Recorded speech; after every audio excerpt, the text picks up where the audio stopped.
nous sommes de retour sur ce plateau pour la suite de cette émission. Nous abordons notre deuxième sujet, mais bien avant de parler du Bénin, nous allons faire un dernier tour de table sur la tentative de coup d'État au Burkina et les enquêtes qui sont en cours. Dernier tour de table, Eric.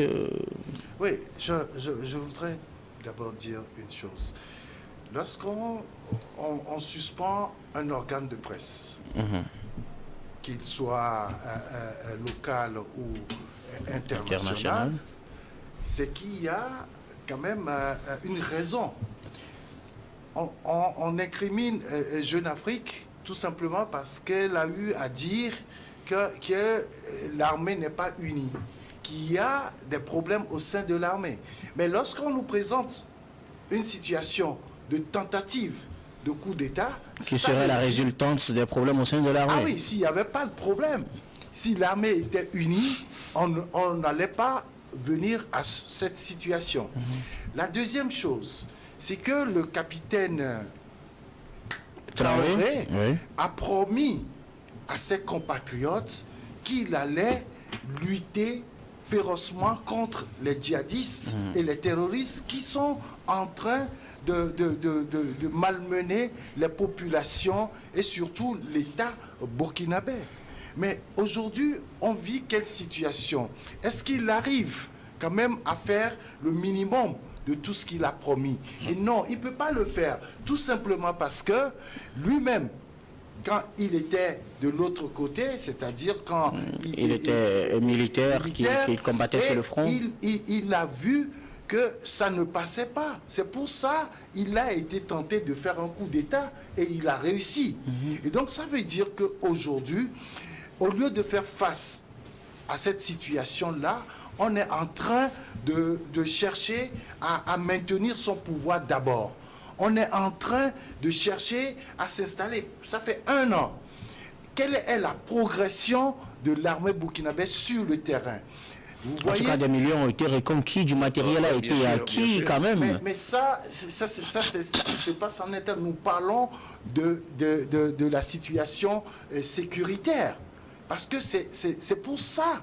Il a promis, il est venu au pouvoir, il a dit au Burkinabé, j'ai pris le pouvoir parce qu'on n'arrive pas à bien nous gérer sur le terrain et nous n'arrivons pas à reconquérir le territoire. Pour vous, il n'y a pas eu de progression dans la reconquête du territoire. Mais attends, il y a combien de jours les djihadistes sont encore attaqués? Ça ne veut pas dire qu'il n'y a pas eu de progression. Les terroristes attaquent toujours. L'armée, jusqu'alors, n'arrive pas encore à quadriller le territoire. Et sinon, il n'y aurait plus de ces coups de force-là, des djihadistes et des terroristes. Alors, est-ce que ce n'est pas trop vite jugé? Parce qu'on sait que les terroristes ne pourraient pas finir en un jour. Le chef de l'État togolais l'avait dit, ce sera une bataille de longue durée. Oui. Donc, est-ce qu'en 1 an, quand il y a encore des attaques terroristes, on peut dire qu'il n'a pas travaillé? Est-ce que c'est suffisant pour le dire? Je suis tout à fait d'accord. Regardez un peu ce qui se passe au Nord Togo. Ceux qui viennent attaquer le Togo ne restent jamais. Ils font des incursions togolais. Ils viennent d'où? Ils viennent du Burkina Faso. Mais là, il y a un front au nord et à l'est. Mais là, ce qui se passe au Togo, ça veut dire qu'il y a un autre front au sud. Mais l'armée burkinabé n'arrive pas à faire face à ces fronts-là. C'est là le vrai souci. Il faut désormais, à mon avis, que cette armée-là arrive à laisser le pouvoir et à faire face à ces terroristes et djihadistes qui viennent attaquer les populations burkinabées. Pour vous, il y a un terme qui est donné à la transition. Vous voudriez que le capitaine quitte avant le terme de cette transition ou bien comment? Non, c'est-à-dire que quand à un certain moment, ce que tout le monde voit, ce qui est visible et que l'on essaie de le dire, on va sanctionner des gens pour ça, alors que c'est la réalité du terrain. Ça veut dire qu'on ne fait pas face réellement aux vrais problèmes. En tout cas, pour vous, c'est la sanction de Jeune Afrique qui pose problème, en fait, si je comprends mieux. Énormément un problème, je l'ai toujours dit. Quel que soit l'organe de presse, je suis journaliste. Oui. Je n'accepterai jamais qu'on touche à un organe de presse, quelle que soit la faute. Mais il faut montrer à cet organe-là qu'il est vraiment fautif. Mais l'information donnée, cette tentative de coup d'État prouve à suffisance que l'organe de presse a vu juste. Merci beaucoup, Eric Johnson. Votre dernier mot sur ce sujet, Dominique? Non, mais c'est ce que je voulais dire à mon frère Eric. Ici, il n'y a pas de démonstration à faire. Tout le monde sait que l'armée burkinabé est dans une bataille de leadership. Depuis le départ de Blaise Compaoré, on a vu comment cette armée, les officiers qui composent ces armées se sont illustrés. Ou bien, on ne peut pas faire l'historique après le départ avec ce qui est passé avec Isaac Zida, après c'est Gendéré qui dépose, et ainsi de suite, jusqu'à l'arrivée de Christian Kaboré. C'est Christian Kaboré là qui devait quand même en train de stabiliser les choses. Et voilà un autre sort de Damiba qui vient de désorganiser tout. Quelqu'un qui a été élu démocratiquement. Aujourd'hui, les deux personnes, que ce soit Damiba ou bien Ibrahim, mais ils ont mis le Burkina dans un état de chaos. Mais aujourd'hui, c'est quoi? Est-ce qu'on va rester à faire cette guerre de leadership? C'est ce que j'essaie d'analyser et j'interpelle le capitaine. Au lieu de rester sur des chantiers où il faut amener une réconciliation et appeler tout le monde, c'est-à-dire œuvrer vers une transition, la fin d'une transition. On ne voit pas le capitaine sur ce terrain, on l'y voit dans une posture d'empereur, on l'y voit dans une posture de chef d'État, et il rend encore plus, c'est-à-dire il frustre d'autres officiers, ceux qui l'ont accompagné d'abord à faire ce coup d'État. Aujourd'hui, il les traite quand tu vois, il ne les traite pas de bon pied, il les prend comme lui déjà, il a empereur, il fait ceci, il prend des décisions comme il le veut, il muselle tout le monde. C'est ça qui rend encore plus de frustration au sein de l'armée. Et ça handicape sa stratégie de mise en place, c'est sa stratégie qu'il a mise en place pour lutter contre le terrorisme. Comme on l'a dit, les tentatives sont là et les gens sont, au lieu de se pencher vers ce terrorisme, on se penche maintenant vers la guerre de leadership. Et vraiment, c'est les Burkinabés qui en payent les prix. Merci beaucoup. Dominique, Jérôme, un dernier mot sur le Burkina. Je ne crois pas qu'on va dire que pendant la première année que Traoré est en train de passer à la tête du pays, qui n'a pas fait de progression sur le terrain. Moi, j'ai vu même le Burkina récupérer beaucoup de son territoire, et ceux qui sont partis sont revenus, beaucoup sont revenus. Laissez-moi aller au terme de mon analyse. Laissez-moi. Là, vous parlez d'une division. Je ne suis vous parler de la division entre l'armée. Moi, je parle de ce qui se passe sur le terrain. Moi, je dis que depuis que Traoré est arrivé au Burkina, enfin à la tête du pouvoir, il a fait des progressions sur le terrain. On a récupéré, le Burkina a récupéré une bonne partie de son territoire, et ceux qui sont partis en exil, la plus grande partie sont revenus. J'ai perdu un peu le chiffre, sinon j'allais le donner. Maintenant, je vais vous dire que la bataille contre le terrorisme, ce n'est pas du jour au lendemain, ce n'est pas une question d'ici un mois, 2 mois. La preuve en est que la force Barkhane et la MINUSMA, avaient fait plus de 15 ans sur le territoire burkinabé, mais elles ne sont pas arrivées à bout des terroristes. Et je voulais même encore aller... Malien, oui. Oui, mais malien, sur le territoire malien. Je voudrais encore aller plus loin. Aux États-Unis, lorsque Ben Laden avait attaqué les tours jumelles des États-Unis, et lorsque les États-Unis, qui sont les plus, en tout cas la grande puissance en armement et autres, voulaient venir à bout de Ben Laden, ce n'était pas un mois qu'il avait mis. Et les États-Unis ont mis plusieurs mois avant d'arriver à bout d'une seule personne, Ben Laden. Et donc, si la MINUSMA, la force Barkhane, ont fait plus de 15 ans, et elles n'ont pas pu quand même chasser les terroristes dans le Sahel, ce n'est pas Traoré qui est venu à moins d'1 an ou à un an qui va, je ne sais pas quel miracle il va mettre en place pour quand même chasser en un rien de temps les terroristes. Donc je crois que et Guillaume a bien fait de donner l'exemple, de rappeler ce que le chef de l'État togolais avait dit, que c'est une bataille de longue haleine. Et donc, je crois, à mon avis, que c'est toute l'Afrique qui va se joindre à ces deux pays, ou les pays du Sahel, là, pour quand même combattre efficacement le terrorisme.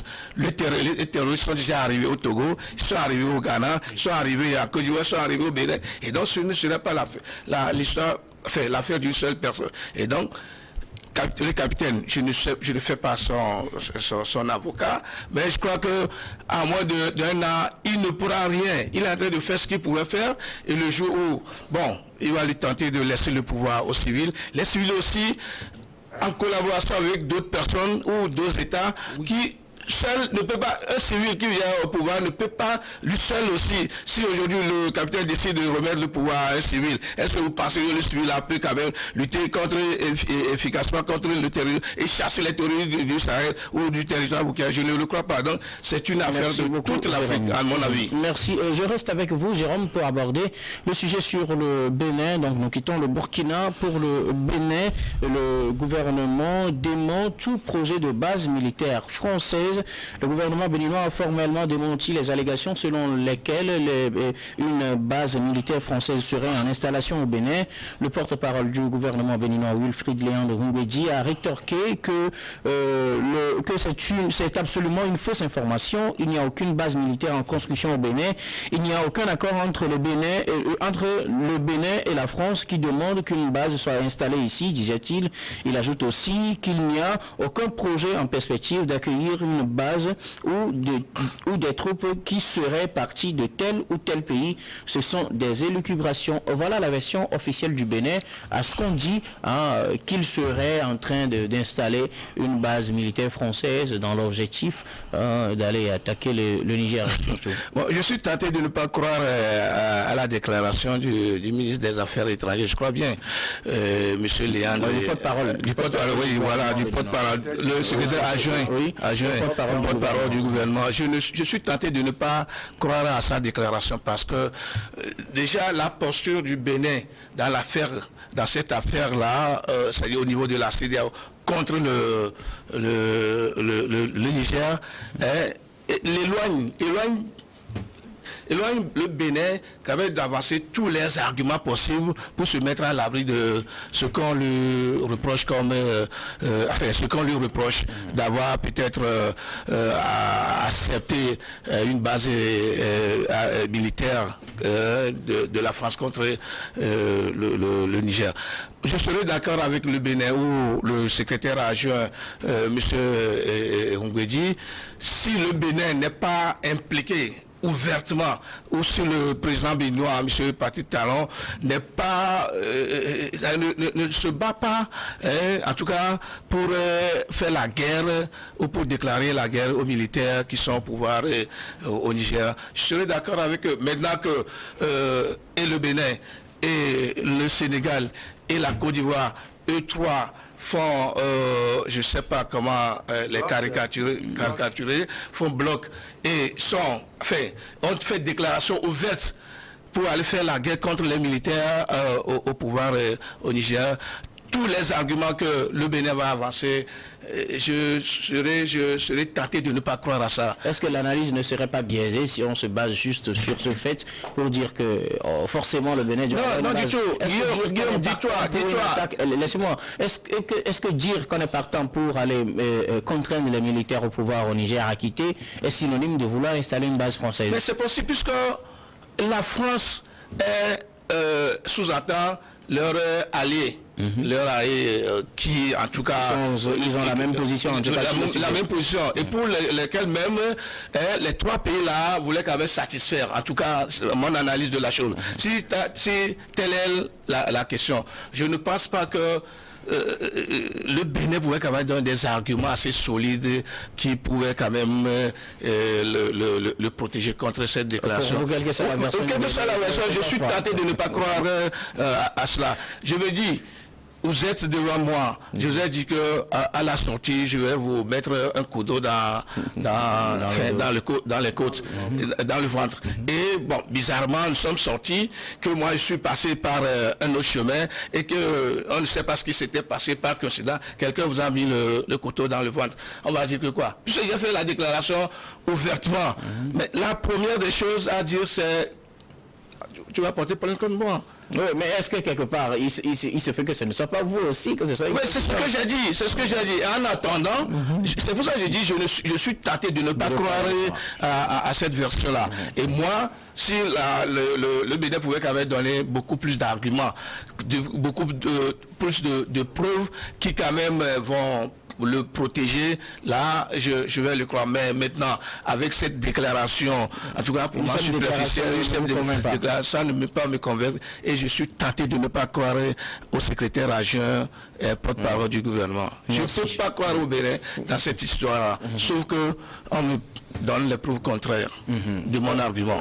Eric, nous avons une version officielle maintenant du Bénin face aux allégations selon lesquelles le pays serait en train d'abriter une base militaire française. Ouais. Alors, je pense que si le Bénin devrait normalement avoir une base militaire, c'est des discussions de longue haleine quand même avec la France. Ouais. Et aujourd'hui, par rapport à ce que le site internet Mouria Niger a écrit, c'est qu'il y a un bâtiment qui est en train d'être totalement terminé pour abriter les forces françaises. Alors, il faut savoir que si selon l'argumentaire de Jérôme, pourquoi on crée des bases militaires dans certains pays? Les puissances militaires, là, la France et, disons, les Occidentaux, les États-Unis, tout ça, c'est parce que ces pays-là ont ciblé quand même certaines forces nuisibles, peut-être à leurs intérêts, qu'elles viennent placer des bases pour leur éviter trop de dépenses, parce qu'ils quitter leur pays pour venir opérer sur le continent, ça va leur coûter plus cher. C'est pour ça qu'ils mettent des bases un peu partout dans le monde. Et donc, si on peut déjà partir de là en disant que aujourd'hui, le Niger constitue une cible pour la France, donc le Bénin, il ne faut pas oublier ça. La France peut alors mettre en place une base militaire au Bénin. Sauf que la France avait déjà sa base militaire au Niger. Oui. Et elle a également une base militaire navale au Djibouti, une base militaire en Côte d'Ivoire, au Sénégal, au Gabon. Et donc, à partir de ce moment, est-ce que la France a besoin aujourd'hui d'avoir encore une base militaire au Bénin? Vu qu'elle quitte le Niger, on pourrait supposer... Elle peut redéployer ces forces-là dans ces différentes bases dont on parlait, puisque logiquement, la force qui se trouve au Niger, il a été dit qu'une partie aurait déjà quitté le Niger pour Djibouti, puisque là-bas c'est une base navale de plus de 2300 hommes. Et donc, je me dis que quelque part, aujourd'hui, on ne peut pas forcément dire que le journal Mouria Niger a totalement tort, parce qu'il y a un problème avec le Niger. Et donc, on peut, pourquoi pas, ériger une base au Bénin. Maintenant, les autorités béninoises démentent formellement cette information, oui, parce que le journal n'est pas allé au-delà de l'information factuelle. C'est-à-dire qu'on ne nous a pas présenté ce bâtiment, on ne nous a pas dit, par exemple, depuis quand ce bâtiment est en train d'être construit au nord du Bénin, etc. Et donc, on peut être dans un flou par rapport à cette situation. Maintenant, il faut que chacun apporte des arguments qui puissent convaincre véritablement pour qu'on sache, oui, si oui ou non la France est en train d'ériger une base militaire au Niger. Ok. Dominique Lacmon, le Bénin, comme je le disais, vient de donner sa version officielle sur la situation. Bon. Il n'y a pas de projet de construction de base militaire au Bénin pour la France. Oui, moi-même, je me pose une question. Je ne sais pas pourquoi toutes ces spéculations sur le gouvernement béninois. C'est-à-dire si le Bénin décide d'avoir une base militaire française sur son territoire, ben ça ne doit pas déranger quelqu'un. Et moi, pourquoi est-ce qu'on demande ça?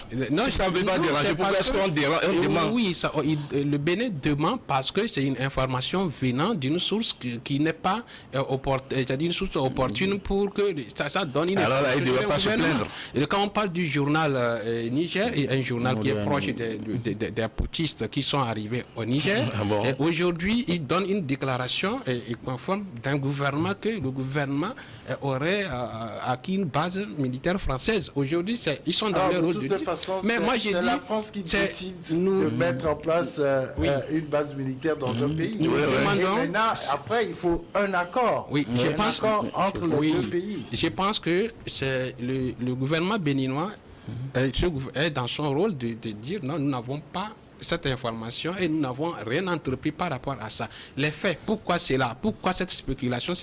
En cela, moi, je vais en venir. C'est parce que quoi? Et les putschistes qui n'entendent pas raison au Niger, qui ont pris en otage et un président démocratiquement élu jusqu'à aujourd'hui, tous ces cris jusqu'à aujourd'hui ne veulent pas écouter les appels, les cris de toute la communauté, que ce soit nationale, internationale. Aujourd'hui, c'est eux-mêmes qui sont en phase de vouloir salir toute image de quiconque qui voulait entreprendre une démarche allant contre leur initiative. Maintenant, nous devons effectivement attirer leur attention. C'est vrai que le Bénin s'est opposé farouchement à travers son président de ne pas vouloir accepter la forfaiture que ces militaires ont commise en séquestrant le président légitimement élu. Mais ce n'est pas aussi normal qu'un journal puisse salir l'image d'un gouvernement. Mais aujourd'hui, c'est quoi? Qu'est-ce que nous devons faire? Je pense que nous allons arriver dans le prochain débat.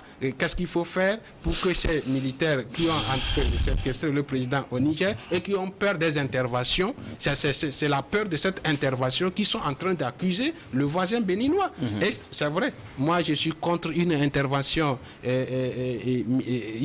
militaire pour les rappeler à l'ordre. Il faut qu'eux aussi ils entendent raison pour que ensemble dans la communauté on puisse avoir une bonne relation. Mais c'est cette peur de ces putschistes menés par le général Tiani, c'est eux-mêmes qui manipulent l'opinion nationale et internationale en faisant croire qu'il y aura une base militaire française installée aux voisins qui viendra leur déstabiliser. Mais eux-mêmes, si on les déstabilise, ils ne représentent absolument, ils n'ont pas un pouvoir. Eux aussi sont venus, ce qu'ils ont fait aussi permet encore la déstabilisation du Niger. Alors, dans tous les cas, je ne peux pas accepter tout à l'heure qu'on dise que peut-être le journal est en train de salir un pouvoir parce que autour de ce plateau, on ne connaît pas. On ne connaît pas encore les preuves que détient ce journal. Alors, moi, je voudrais vous poser une question.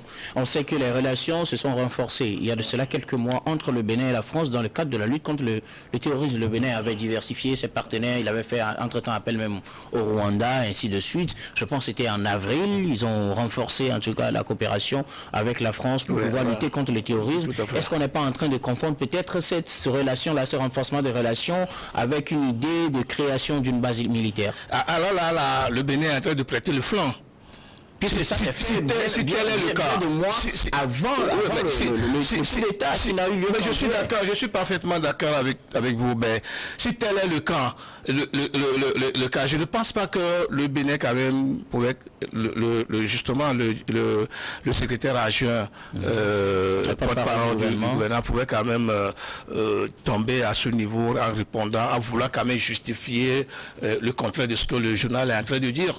Si le Bénin avait un accord partenariat pour lutter contre le terrorisme. Ils avaient déjà bien sûr, c'est de bonne guerre que la France ait sa base militaire sur le territoire du Bénin qui lui permettra... Il n'y a pas de base militaire en fait. Selon la version béninoise, il n'y a même pas de base militaire. C'est ça, c'est de ça même que je parle. Je disais, si tant est que la France est en accord avec le Bénin pour lutter contre le terrorisme, c'est de bonne guerre que la France ait du moins une base qui lui permettra quand même qui lui faciliterait la tâche aux côtés du Bénin. Maintenant, si le Bénin dit qu'il n'y a même pas un début de construction d'une base militaire, cela veut dire que le Bénin est en train de prêter le front à ce que les gens, à ce qu'on le reproche en tout état de cause. C'est comme ça que moi je vois la chose. Et c'est pour ça que je le répète que je suis tenté de croire à la version, à la déclaration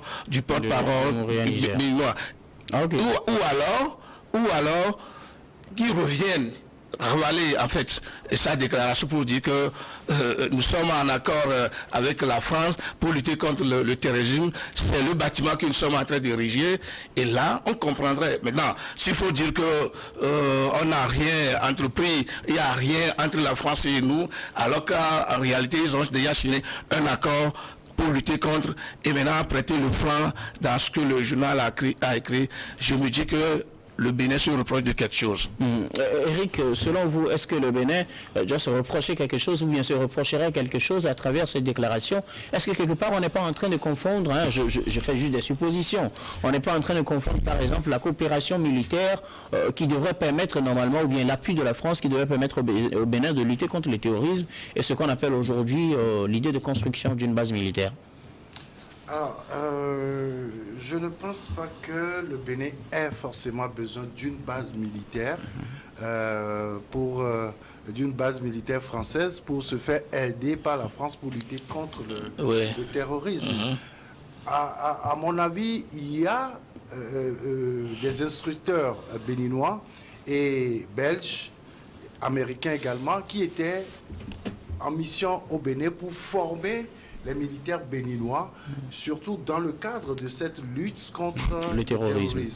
Et comme tu l'as soulevé, le Bénin a signé même des accords militaires avec ces puissances-là et surtout avec le Rwanda oui. pour un appui, que ce soit logistique ou en renseignement, un appui humain pour lutter contre le terrorisme. Donc, pour moi, le gouvernement béninois est dans son droit de dénoncer cette information parce que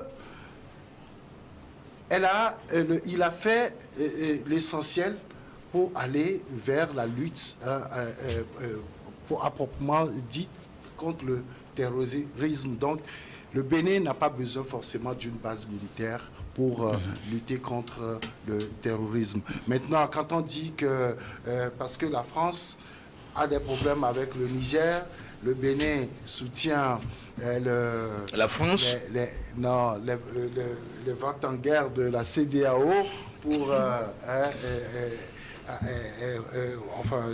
pour aller livrer la guerre au Niger, booster pour les putschistes et tout ça. Non, je crois que c'est pas le raisonnement. En fait, on n'a pas besoin aujourd'hui d'aller encore sur ce terrain-là. Aujourd'hui, ce qui se passe, c'est que le Bénin et le Niger est en difficulté. Et donc, il faut que tous les États de la CEDEAO, puisque aujourd'hui, lutter contre le terrorisme, c'est vrai, Jérôme l'a dit, c'est pas une guerre singulière. Mais c'est une guerre internationale, c'est toutes les forces qui peuvent se mettre ensemble pour aller contre ces djihadistes et terroristes qui sont dans une guerre asymétrique. Nous le disons tout le temps ici. Et donc, je crois qu'aujourd'hui, le Bénin et le Niger ont besoin plutôt de travailler ensemble, de collaborer ensemble pour que nous puissions avoir, quand même, pour que nous puissions gagner cette lutte contre les terroristes et les djihadistes. Merci beaucoup à vous. Nous allons marquer une nouvelle pause pour le journal, puis on vous retrouve après pour la suite de cette émission.